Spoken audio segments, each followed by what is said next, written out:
myself. Trying to have to see the glory of coming to the left. I can't do it by myself, so I'm asking for help. It's time to switch it up, put the hip shit on the shelf. Cause the way the real weapons be real self. Trying to have to see the glory of coming to the left. I can't do it by myself, so I'm asking for help. Money. All you guys are like wrong with wealth. Like Kanye West says, having money is not everything. Not having it is. No, Deuteronomy 8:18 says God gives us the ability to create wealth. No, it's the love of money that's involved. You don't like money so much, why you get up and go to work? Yeah, I do think about all the things that my things have to say. I'm just trying to leave a legacy for mine. That's not everything, but when you got it, you can do some cool stuff. Now, your host for Talking Money in the Morning, financial health resource to working class, Cortez. Good morning, and welcome to Talking Money in the Morning Live. Let me first apologize for my tardiness. I didn't have my technology geared up like I normally do, so I apologize for running 5 minutes behind, like Mr. Jesse used to say, my barber. I had 5 sons, man. We try to make appointments in the barbershop so we wouldn't have to be there all day, but every Saturday we make that appointment with Mr. Jesse, and Mr. Jesse say, hey guys, hey fellas, we talk real soft. I'm running just a tad bit behind, right? So I'm running just a tad bit behind this morning, but welcome to Talk Money in the Morning Live. It is my honor, privilege, and pleasure to present to you each and every morning, guys. I appreciate you guys tuning in. You guys don't know how much it means to me to have some of the guys that I see. I mean, almost every morning you guys are here, and I really, truly appreciate that. You share the streams, and that's what this thing is all about, getting this message out. I try to start every day with a positive outlook and a fresh outlook. I'm literally about the most optimistic man on the planet, guys, because I know I've been blessed, and I just want to pay it forward and bless other people, and I understand fully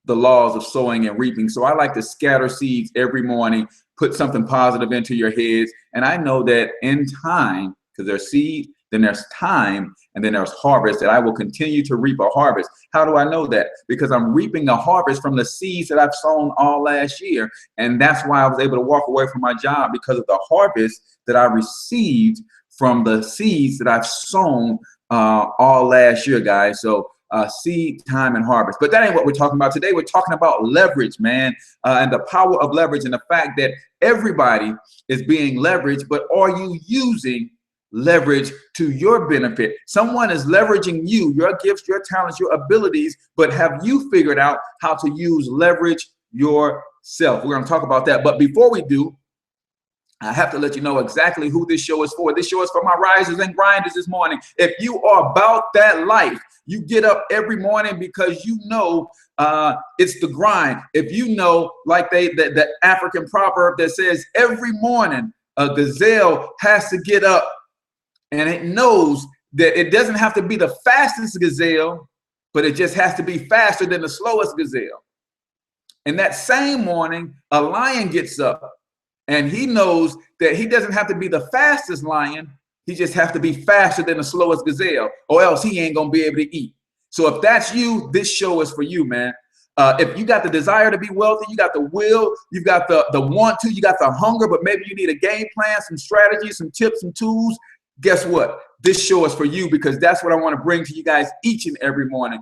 I didn't even introduce myself. I'm H. Cortez, financial health mentor to the working class, where I bring practical, proven wealth building strategies to working class people. So if that's you, this show is for you. Now, who is this show not for? It is not for the broke-minded person. It is not for the person who believes that capitalism is a dirty word. Money is evil. Oh, I don't like to make money off people.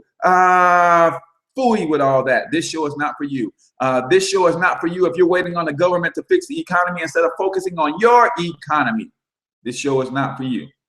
If you don't think that building a legacy for your children is important, and you're okay with walking off or leaving or departing from this earth, leaving them in debt and leaving them to fend for themselves the best they can, because my parents didn't leave me an inheritance. I had to start from scratch, so they got to start. Man, to heck with all that. This show is not for you. You can tune out, exit, stage left. Excuse me. But let's be clear. I don't have a problem with you not wanting to be wealthy. I only have a problem with you having a problem with me wanting to be wealthy, right? Because I know where I'm going. And if you don't like it, so be it. But if you've never seen a future billionaire, I want you to take a screenshot, people, because you're looking at one right now. And some of you guys may think that's arrogant. Some of you guys may think that is prideful, boastful. I'm just declaring what I want, because I know that the words that come out of my mouth, the words that come out of my mouth, I don't know about the words that come out of your mouth, but the words that come out of my mouth speak truth to life, and things come to be as I say them, then I see them. So I don't know about you guys, but I speak truth to life. I am a future billionaire. And if you don't like it, this show may not be for you. And I'm cool with that. Cool, cool, cool, cool. All right, today's show is brought to you by who? Me. All right, I don't have a sponsor for this week because I've decided to not have sponsors, because my financial success membership is free for a limited time. So I just want to plug that. I know you guys don't come to the show to be marketed to and sold to and that kind of stuff, but guys, you have an opportunity to work with me and have me as your mentor. It doesn't cost you anything to join, and then it's $35 a month to maintain your membership, but you got 34 days. If you go through my strategies and you can't see your finances improve in these first 30 days, then cancel and never pay the first $35 a month. You literally have nothing to lose. I just want to put that out there, man, because we need financial intelligence. But sometimes we don't understand the power of mentorship and having someone guide you who's been there, who's going there, who's already got what you want. And we miss that. We miss that. So I'm offering an opportunity to be one of your mentors in the area of finance, business, branding, and marketing. And right now it costs you nothing to partner with me. And then it's just $35 per month. And if I roll through the list of things that you're going to get for that $35 a month, we'd be here all day. All right. So if you want to know more about that, go to myfamilyempire.com, myfamilyempire.com, because that's what I want to do. I want to help you build your family empire from scratch. We're not waiting on a loan. We're not waiting on grants from the government. We're just going to build it with the money that we have. You and your lady, you and your significant other, you and your children. We're just going to put our pennies together. And I'm going to show you a couple strategies that you can use to literally go from zero to hero in 9 months or less. All right. So we're talking about leverage, guys. The fact that every one of us are being leveraged all day, every day. The question is, though, have you figured out how to use leverage to your benefit, right? You go to a job every day and somebody is leveraging your time, your talent, your gifts, your abilities, your intellect, your passion, your drive. But have you figured out how to leverage that for yourself? All right. So what I'm doing is, if you guys are not familiar with Myron Golden, he is an outstanding orator, a business coach, life coach, and he takes principles from the Bible and lays them out in layman's terms and show people how they apply practically. Now, if you're not a Bible believer, I'm not here to try to make you believe in the Bible. But if you understand anything about wisdom, wisdom starts with ignorance first, and all ignorance is the absence of truth. Then knowledge. All knowledge is the accumulation of truth. But it doesn't say where you can accumulate that truth from. Some of that truth can very well come from the Bible, even if you don't believe, right? And then once you have the accumulation of truth, you get understanding why something is true, right? I know 12 times 12 is 144 because there was a little nursery rhyme that we learned when I was a kid. I learned that before I went to school and learned my multiplication facts. I just knew 12 times 12 was 144. I accumulated some truth, but I had no idea why, so I didn't have understanding. And then when you apply ignorance, knowledge, understanding, and you gain experiences from those things, then you become wise. That's where wisdom comes from. right? So we're talking about leverage, and I want all of you guys to be wise in the use of leverage. Right now, you are being leveraged, but are you understanding how to use leverage in your life? So we started yesterday, and we talked about a particular passage in Proverbs. Man, even if you don't believe in the Bible, if you want practical wisdom, if you're not a Christian and you're just looking for practical wisdom, then I want you to go to the book of Proverbs and just read it. And we were at Proverbs 30, 24, and 25, but we're going to go into 26. 24 says, 4 things are little upon the earth, but are exceedingly wise. It says, the ants are little in strength, but store up food all summer. If you didn't see yesterday's episode, then when we're done here, you can go back to yesterday's episode, and we talked about the power of preparation. The ant prepares or gathers food all summer when things are plenteous. What is everybody else doing when things are plenteous? They're celebrating. They're celebrating as if they don't know lean times are ahead. And then they get to winter or lean times and they struggle all winter. But what are ants doing all winter? They're partying. They're celebrating because they properly prepared. Today we're talking about leverage. Verse 26 says, the conies are a feeble folk, yet they make their houses in the rock. The conies are a feeble folk, yet they make their houses in the rock. Now, I'll be honest with you. I had no flipping idea what the heck a crony was, right? So I looked it up. And what a crony is, it's a rock badger, right? So we know badgers, and some of them use woods. I think beavers are kind of in the badger family, but cronies are a rock badger. In other words, they build their homes in rocks and cliffs and things of that nature. So what we learn from the rock badger, we learn from the ant, the power of preparation. Ants prepare all summer while things are plentiful, so that when things get lean during winter time, they are set. Guys, everybody knows that there is winter, spring, summer, fall. But we go through spring, new growth, summer, times of plentiful, harvest, or fall, transition, and then winter. But we're never prepared for winter, and winter comes every flipping year. What is winter for you? That's that time where things just get a little tight. Things are just a little lean, right? Winter comes every year. How come we not prepared every year? Because we haven't learned the power of preparation. You learn that from the ant. Today we're talking about the coney or the rock badger. The rock badger builds their house in the cliff. There's some soft little furry looking creatures, soft body creatures, but they've got sense enough to leverage things that are mightier and more powerful than them. That's why they create their houses in the rock. They're in the rock because that rock provides something that they can't provide for themselves. They can't provide that strength because the word says they are a feeble folk. So now you have to understand the power of leverage. They are smart enough to say, you know what? We're not great builders. We don't have the teeth of a beaver to cut down wood and construct that and use the mud and clay to bind things together. But there's a pile of rock over there. If I just move this rock here over here, I move this one over here, I can create a little crevice for myself. And then I can just go in there and create this little den. And now I'm in a fortress that I didn't have to build myself. That's what leverage is, people.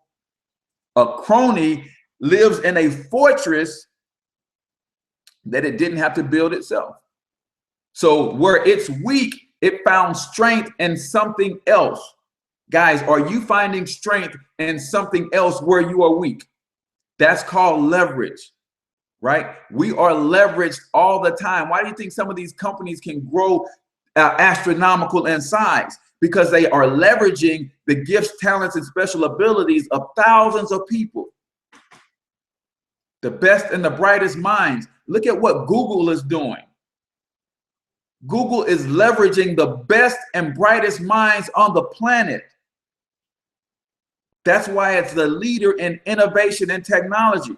because it's leveraging the best and brightest minds. You are being leveraged right now. Are you understanding and using the power of leverage to your own benefit?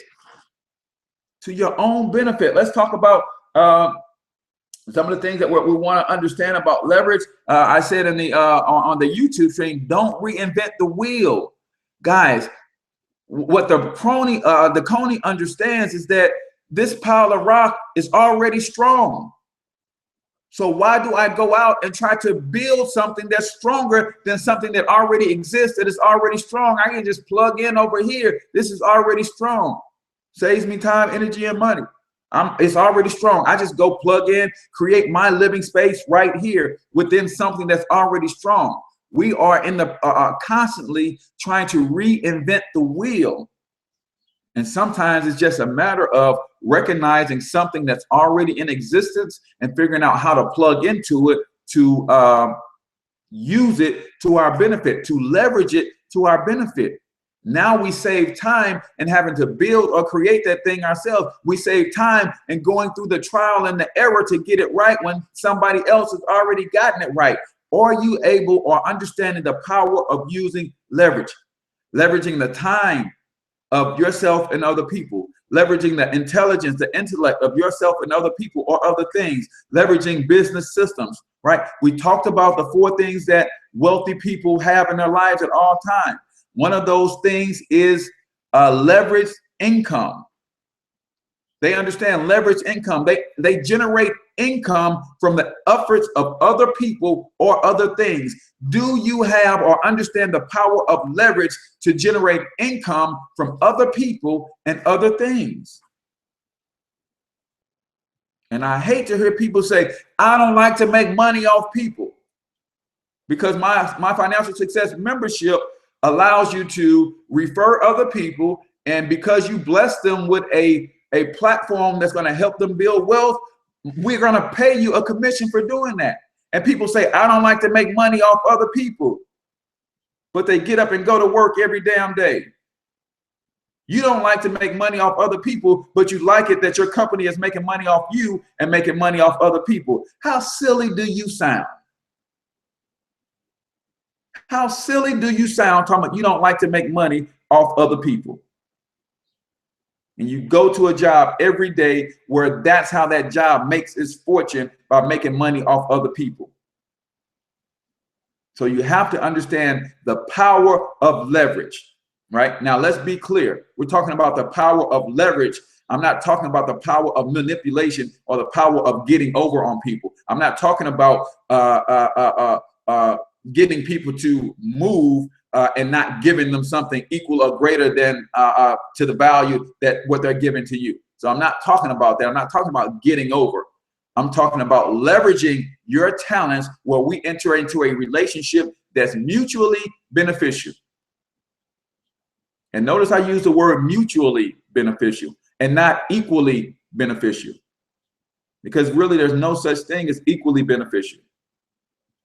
Because when you talk about the value of something, the value is always determined by the person who is receiving it, right? So when I was working on my job, and thank God I was blessed to be able to walk away on Monday. I retired from corporate America just 2 days ago. But when I was working on my job, I was giving them my time. Right? We entered into a relationship where I was allowing them to leverage my time. And that relationship was a mutually beneficial relationship, because they got something out of the deal and I got something out of the deal that we were both satisfied with. But that, trust me, that was not an equally beneficial relationship. What do I mean by equally? Because you can't pay me enough for my time.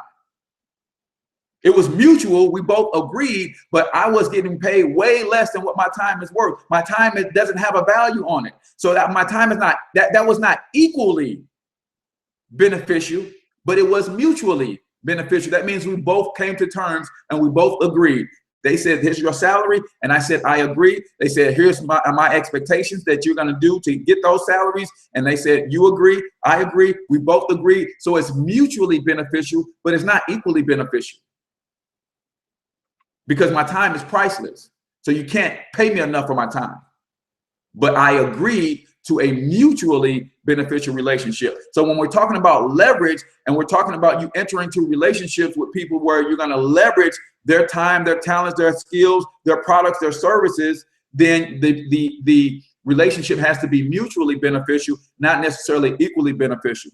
Sometimes we're looking for equally beneficial relationships because we don't understand value ourselves. If somebody is bringing to the table, for instance, a graphic design skill that I do not have, I need graphics in my business. Sometimes they want $100 for those graphics, right? And I can give them $100 if I think that value that they're going to give is worth $100. But how many of you guys know when you buy a product or service, you're always thinking of the value of that product or service for yourself? If I'm going to give somebody $100 for something, then I know that that value of that thing is worth way more than $100. Otherwise, I wouldn't part with my money, and you wouldn't either.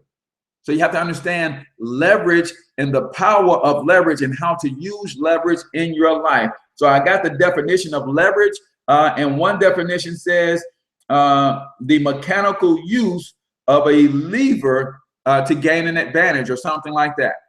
So a lever is, if you think about a stringent or a stern pole of some sort where you can apply pressure on one end and it makes you be able to move a heavier object on the other end. The other definition says the power of the ability to influence or get people to act, right? So that's leverage. We're all being leveraged, but are you using leverage in your life, right? So we're going to talk about a couple examples of leverage, and then I'm going to let you guys get out of here because I know we started a little bit late. But from a practical standpoint, we all know about gentrification going on in our communities, right? Gentrification is happening in our communities right now. And what's going on with gentrification? It's a group of people who understand how to leverage things that already exist.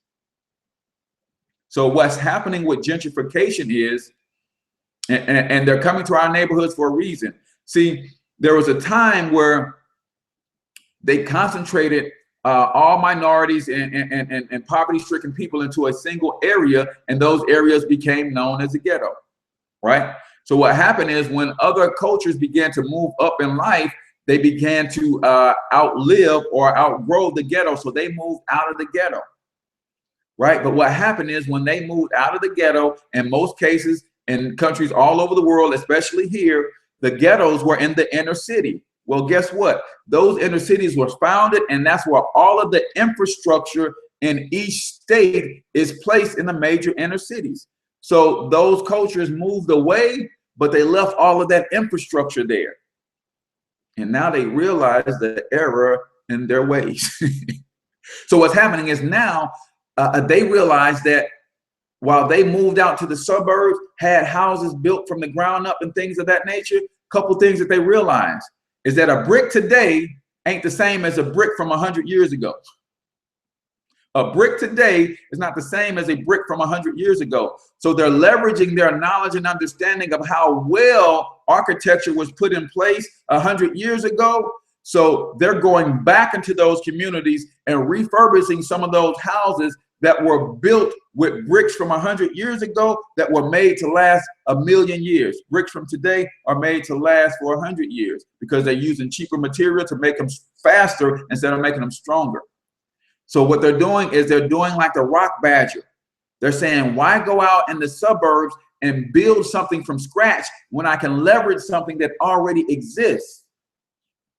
We just have to get the people out that exist there, and then we can have those wonderful structures that were built to last.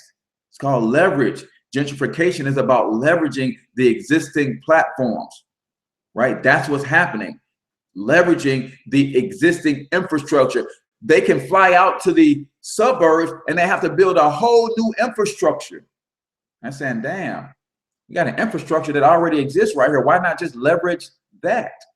We just got to get those people that are there out. And that's what gentrification is all about.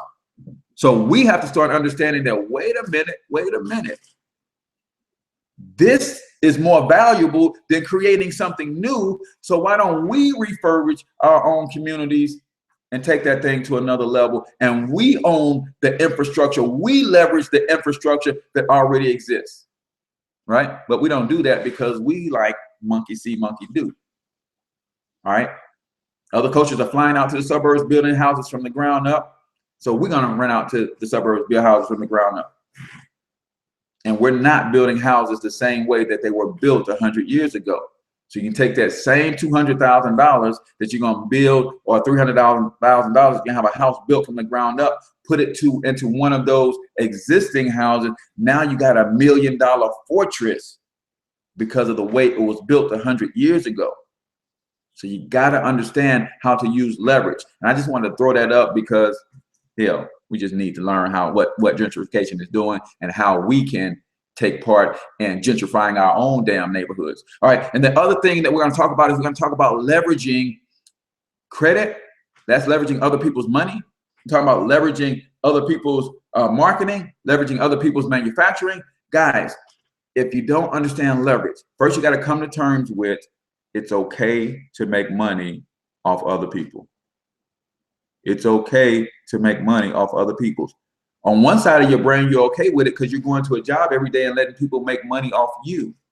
But then when you have the opportunity to provide value to somebody, enter a partnership that's mutually beneficial, and yes, you're going to make money from helping this person in the area of their life that they need help, and they're going to benefit you by purchasing a product or service or whatever, then you have to come to terms with that.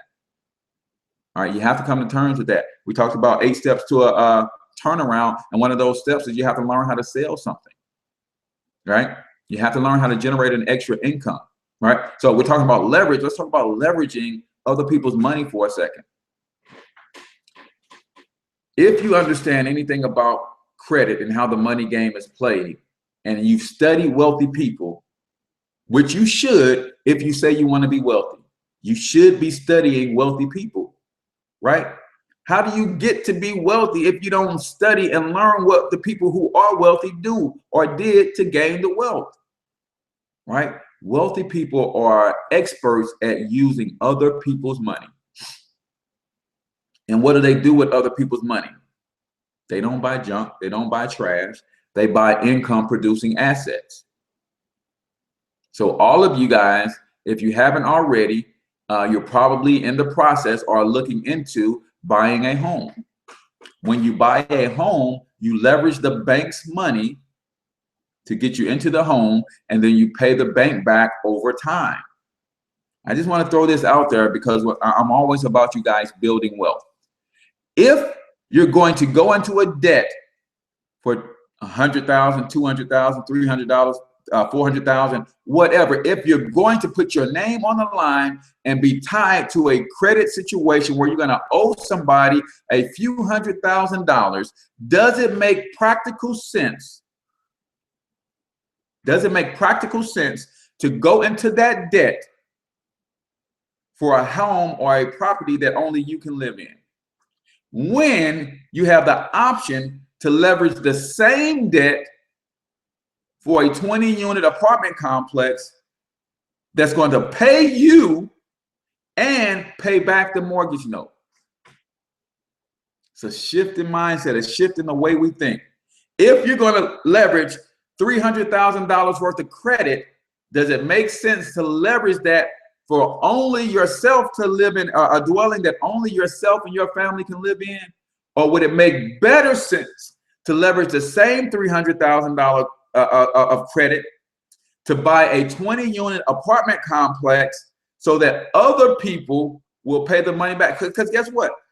It doesn't matter if when you get that $300,000 loan, the loan amount that you're going to pay back is going to be the same, whether it's a single family dwelling or it's a 20 family dwelling. If it's going to cost you $1,500 a month to pay that loan back, it's going to cost $1,500 a month, whether it's a 20-unit dwelling or a single unit dwelling. So does it make sense for you to leverage that for just a single family dwelling, or would it make better sense to leverage that $300,000 for a 20-unit family dwelling and then you stay in one of the units and have the people, the tenants, pay for not only the $300,000, but they pay you passive or leveraged income for the rest of your life.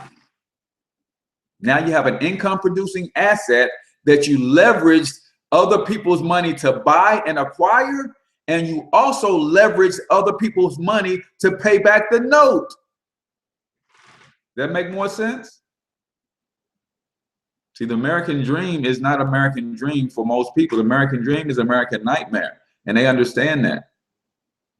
So they keep feeding you this American dream crap so that you don't understand or you don't pay attention to what real wealth is all about. So if you leverage the same $300,000 and bought a 20-unit apartment complex, I would get so gangster with it that I would probably take 3 of those units, combine the mugs, make me a super suite for me and my family to live extra nice, rent out the other 17. They're going to pay back the $1,500 a month note. And guess what? If you got 17 people paying you $1,000 a month, that's $17,000, and you only owe the bank $1,500. Okay, maybe you owe the bank $2,500, but you're getting $17,000. How quickly can you pay off that note?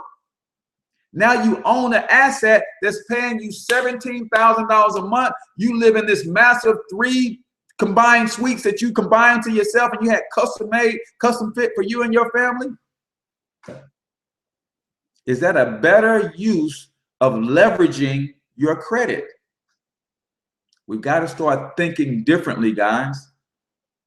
And I didn't get this wise because I'm in a single family dwelling that's costing me $1,000 a month, and I could have leveraged that credit to buy a 10-family dwelling for the same $1,000 a month. You guys understand? So I want you guys to start thinking about how to leverage your time better, how to leverage other people's time better, how to leverage people that you're dealing with into relationships where there's a mutually beneficial partnership. The power of leverage is one thing that wealthy people have working for them 24/7. The 2 things that they leverage the most are people and systems. Do you have any systems working in your life right now? 2 things wealthy people leverage the most are people and systems. Do you know how to build systems? Right? If I make $1,000 a day and it took me 20 hours to do that, is that an effective use of my time? On the other hand, if I can build a system that makes me $100 a day and it takes me an hour to build that system one time, would it be beneficial for me to take those same 20 hours, build 20 systems that make $100 a day? Now I have $2,000 a day and I have no more time. I mean, I have all of my time free because I have systems. Learn to leverage systems, learn to leverage people. Now, I'm not talking about manipulate and take advantage of people. I'm talking about bringing something to the table to get what they have that they're going to bring to the table. It's going to benefit you in one area, and what you're bringing to the table is going to benefit them in another area. And both of you guys agree that this is a mutually beneficial relationship, not an equally beneficial, mutually beneficial. Make sense? So if you don't understand the power of leverage, hopefully you do. I'm going to get out of here because I've got a lot of work to do. It's funny, I retired from my job. Now I work way more than what I did on my job, but it's a labor of love now because everything that I'm doing now is building systems. So once the systems are built, then they just generate income for me on autopilot, and then my time becomes my time. And then without having a job, I actually have the choice on whether I want to do this work or not. So guys, that's my time, guys. We went a little over than our normal 30 minutes, but as you can tell, if you've been following the show for the last few days, we're kind of right in between 30 minutes and an hour. Just depends on which comments and how you pull stuff out of me. Don't forget, guys, if you've got questions and comments for the live Q&A on Friday, send me those questions. Just say this is a question for Friday, and I keep track of those questions through the week. and then we do a quick recap of the weekly shows, and then we go right into those Q&A, because I want to help you guys in your business. I want to help you guys build wealth. Whether you join my Financial Success membership or not, I think it's safe to say, I think you all can agree that I am literally here giving you value every day, thoughts, ideas on how you can come up with ways to improve your financial situation. So if you partner with me, I'm just going to plug you into the system and give you some actual tools and things of that nature that can take this thing to another level for you. So today's show is brought to you by Financial Health Mentor. My Financial Success membership is actually free. There's no initial join fee, but it is $35 a month to maintain that membership. Go to myfamilyempire.com and you can learn more about that program and the tools and the training and everything that we provide and how we can help you build wealth from scratch.